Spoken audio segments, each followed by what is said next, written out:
Hello, everyone, and many thanks for joining the stream, for your attention, and of course, many thanks to all the members of our community who will join later on or will watch video of this stream in recording.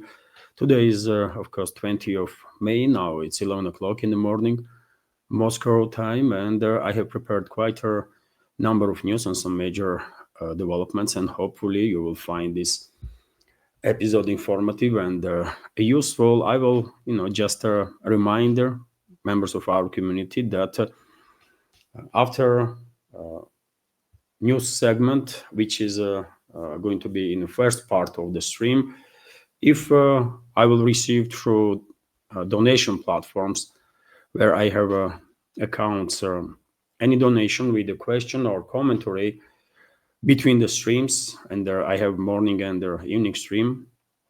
Then, of course, after news segment, I will react on these comments or the questions, and I will highlight them during the stream. And also around, by the way, during the stream itself, members of our community can use a super chat or rant feature on Rumble, because my channel is monetized there, and of course I will react on that also.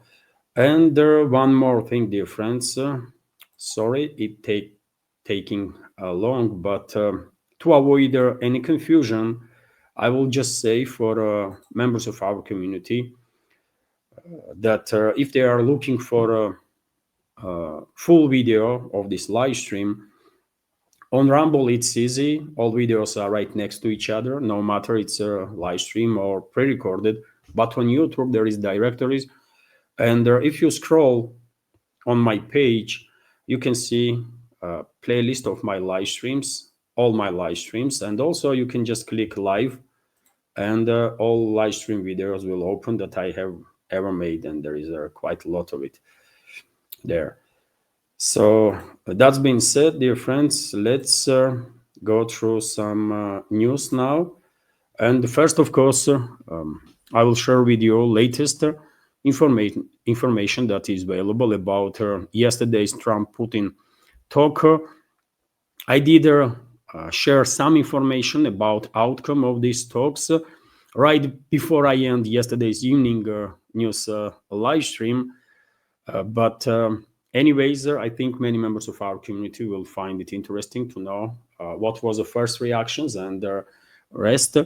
So straight after a phone conversation with US President Donald Trump, Russian president, for a short time, for a couple of minutes, spoke with journalists, and he stated that Russia is ready to work with Ukraine on memorandum on future peace treaty.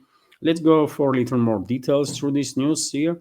So Russia is ready to work with the Ukraine on a memorandum on a future peace treaty, which may also include issues of ceasefire and principles for resolving the conflict.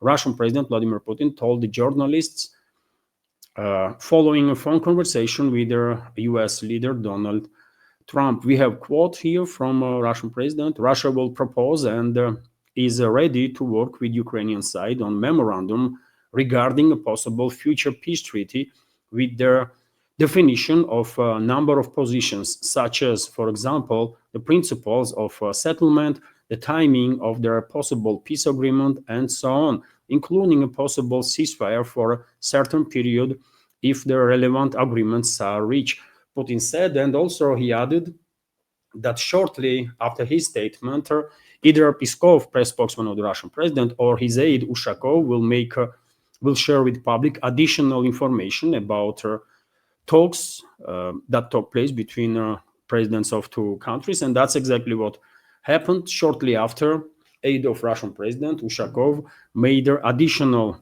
statements about conversation, and I posted about it on my Telegram and Twitter X page. Some members probably saw it, some might not, but anyways, let's go through details here. So key points from Ushakov on Putin-Trump call. Putin and Trump spoke for 2 hours and 5 minutes, quite long conversation. This was their third conversation since Trump took their office. Ukraine, and I remind you, dear friends, that during the Biden's presidency, there was almost no communication between two countries.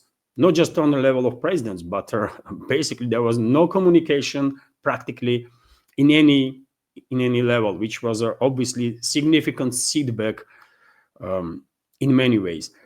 Ushakov also stated that Ukraine issue was discussed in depth during the conversation of two presidents, including several notable details.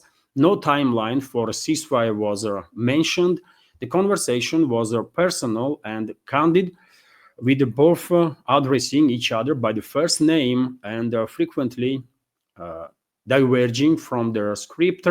So conversation was friendly, on friendly tones. I can assume from this statement of Ushakov. Presidents discussed a mutual prisoner exchange, 9 Russian citizens for 9 American citizens, which is obviously a step forward to improve relationships between two countries. And I guess soon two sides will work out this topic of exchange of the prisoners. Both presidents agree on the need to normalize US-Russian relations, which is a good sign for sure. Ukraine conflict and their settlement process were major focus during their conversation. Putin acknowledged Trump's positive role in getting Kiev back to the negotiation tables. And this is also important, dear friends. Putin reminded Trump, if it was needed, that it was a Kiev regime that walked away from negotiations that was taking place in 2022, almost straight after a special military operation began, initially in Belarus, and then these talks continue in Turkey, in Istanbul. But unfortunately, we know what happened next. Number of high-ranking officials from US, from UK get involved, and I guess on the orders of globalists and US neocons, and they derailed these talks, during which some even preliminary agreements were reached between Moscow and Kiev.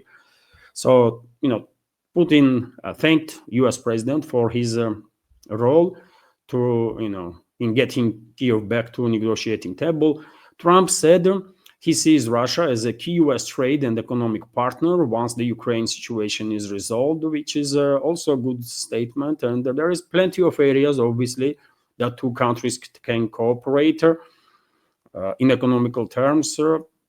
I would not count their cooperation can happen in any direction, from energy sector to agricultural sector to you name it. In space, by the way, in space explorations and so on. Presidents agreed to continue their dialogue on all issues, including Ukraine. No date or location has been set for a future in-person meeting. This is unfortunate, but this point demonstrates that, Moscow and Washington are not yet in a place where such a face-to-face, in-person meeting between two presidents might take place. More work needs to be done to prepare ground for it. Ushakov also highlighted their unusually long duration of the call, noting that neither leader wanted to end the conversation. So, which is also some nuance that is interesting so for sure. Maybe two presidents really are getting along quite well. I mean, it's possible, isn't it? We don't know some inner works, isn't it, of relationships between two leaders. But this is a statement, some key points from Ushakov's statements, and I think, overall, one may assume that talk was a positive. I was not expecting any breakthroughs, and no breakthrough had happened, understandably so. But two presidents talk, two presidents of major nuclear superpowers, and it's something of positive, and we should acknowledge that. And also, RT is reporting that no deadline is set for Ukraine peace memorandum. Russian president mentioned during his shorter appearance before journalists after a conversation with Trump that memorandum will be worked on. But I guess this morning press spokesman of the Russian president, Dmitry Peskov, was asked about it, and that's his reaction. No deadline set for Ukraine peace memorandum. Kremlin has not set a deadline for drafting a memorandum with Ukraine, outlining steps towards a peace treaty, according to president spokesman Dmitry Peskov. Everyone understandably wants this to be done as quickly as possible, but certainly the devil is in details. Peskov said he noted that Moscow and Kiev would each draft their own versions of the memorandum, after which both sides would face difficult negotiations to agree on each single point in this text. So obviously it will take some time, so it is basically even impossible to set some time frame for it, right? But at least, as Russian president noticed during his talks with Donald Trump, at least Kiev regime is back to negotiating table, which is already something of positive. And after all, we should keep in mind that during the recent Istanbul negotiations between Moscow and Kiev, agreement was reached to release 1,000 POWs, which is a big deal, obviously, and soon, maybe even before end of this week or next week, potentially, this exchange probably will take place. And of course, dear friends, Trump himself also, excuse me, also spoke about this phone conversation with the Russian president. First, he posted on his True Social about it, and then he also commented on the matter and on Ukrainian crisis in the White House, in Oval Office during one of the meetings. First, let's go through some details of Trump's post on his True Social network. So just completed my 2-hour call with the President Vladimir Putin of Russia. I believe it went very well. Russia and Ukraine will immediately start negotiations towards the ceasefire. I mean, this is quite a statement to make immediately. I mean, Russia, formally speaking, Moscow and the Kiev regime is already in the talks. So these talks have started a couple of days ago in Istanbul. So I'm not sure this was that necessary to put this word immediately, that Russia and Ukraine will immediately start negotiations. But okay, Trump wanted to, make sure that everyone understands that this is, his talk with Putin is something of big importance. Okay, we get that. Anyways, let's continue. More importantly, an end to the war also will be, of course, part of negotiations. The conditions for that will be negotiated between the two parties, as it can only be because they know details of negotiation that nobody else would be aware of.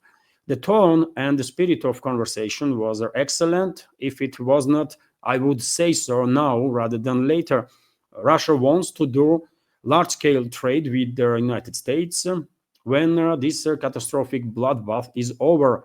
And I agree, there is a tremendous opportunity for Russia to create a massive amount of jobs and wealth.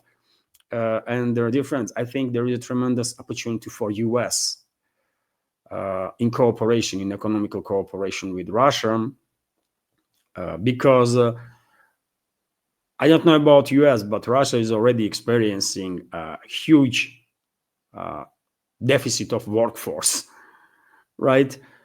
In US, situation might be a little different, but here in Russia, by the way, there is a lowest unemployment rate ever, and millions of people from neighboring countries from all over the world are coming to Russia to work, because Russia experiencing, due to overheating of economy, and due to fact that all the enterprises are working basically almost 24/7, they need more people. Russian economy needs more people, and therefore, of course, economical cooperation between two countries will benefit Russia also, undoubtedly, but it will be extremely beneficial for US too, and this should be also acknowledged. Its potential. Its potential is unlimited. Trump spoke about economical cooperation. Likewise, Ukraine can be a great beneficiary of trade in the process of rebuilding their country.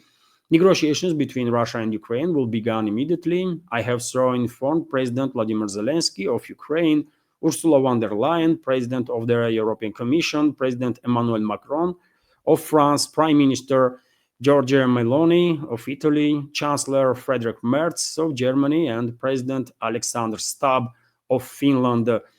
I mean, why Finnish president was engaged in these talks? There was a simultaneous conversation, as far as I understand, straight after Trump spoke with Putin. I guess he had a phone conversation with Zelensky and a number of European leaders, and among them, Finnish president was also, and this is kind of strange. I mean, really, is Finnish president is that important? I don't know. I have nothing against Finland being involved in potential de-escalation, really. But I don't think these people that Trump mentioned here are about de-escalation. It's exactly the opposite. They are all Russia haters and they're all war hawks, right?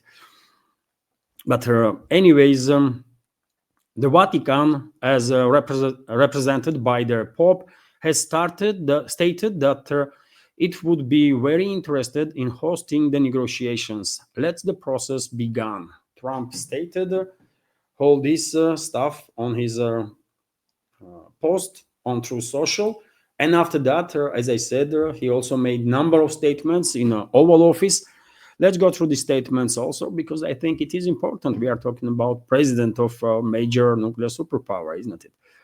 So there is a chance to achieve something. Trump shared details of conversation with Putin. U.S. President Donald Trump summed up the results of the conversation with the Russian counterpart, Vladimir Putin. Among other things, he expressed confidence that significant changes will occur in the settlement of the conflict in Ukraine. And the key statements from the White House chief: the Ukrainian crisis needs to be resolved. The chances of this are high. Putin intends to achieve this. Russia is not wasting time in negotiations. The U.S. will cede its role to Europe in this process unless there is a significant progress.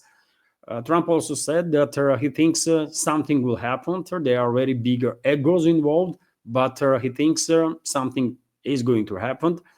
And if it does not, Trump said he will just back off, and they'll have to continue negotiations. That's their situation in Europe, and it should have stayed there.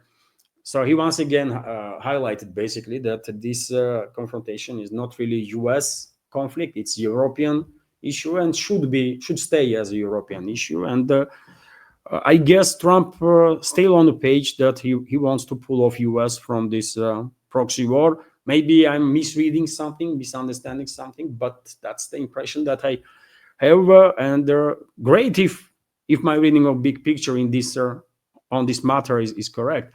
Trump also said that Washington has a certain red lines on the settlement issue, but they will not voice it so as not to complicate the negotiations. He also said that there will be no new sanctions against Moscow for the time being for the same reason. I don't think any more sanctions will have any influence on political and principal stance of Russia, no matter what kind of sanctions White House may come up with. But Trump is not escalating despite the expectations, and the Western media outlet was even writing about it, and I reported this in previous updates. So good. There is a chance to achieve something, Trump also said, and if you do that, you can also do much worse. But maybe the time will come when the introduction of new sanctions will happen. But Trump is still Trump, isn't it? He had to act like a gangster, We are not imposing sanctions now, but we might do it tomorrow or day after, because we have to act tough constantly. This is bad, man. They should stop acting. Really, they should be more focused on real politics and diplomacy. That will help better. And also a few statements from Trump. He cannot yet say whether Kyiv is doing enough to achieve ceasefire. There will be no American military contingent in Ukraine, but this does not mean that the stakes for the United States there are not high. Zelensky is not the easiest person to communicate with, Trump said. So interesting statements from Trump. And what we can take of this conversation between two presidents?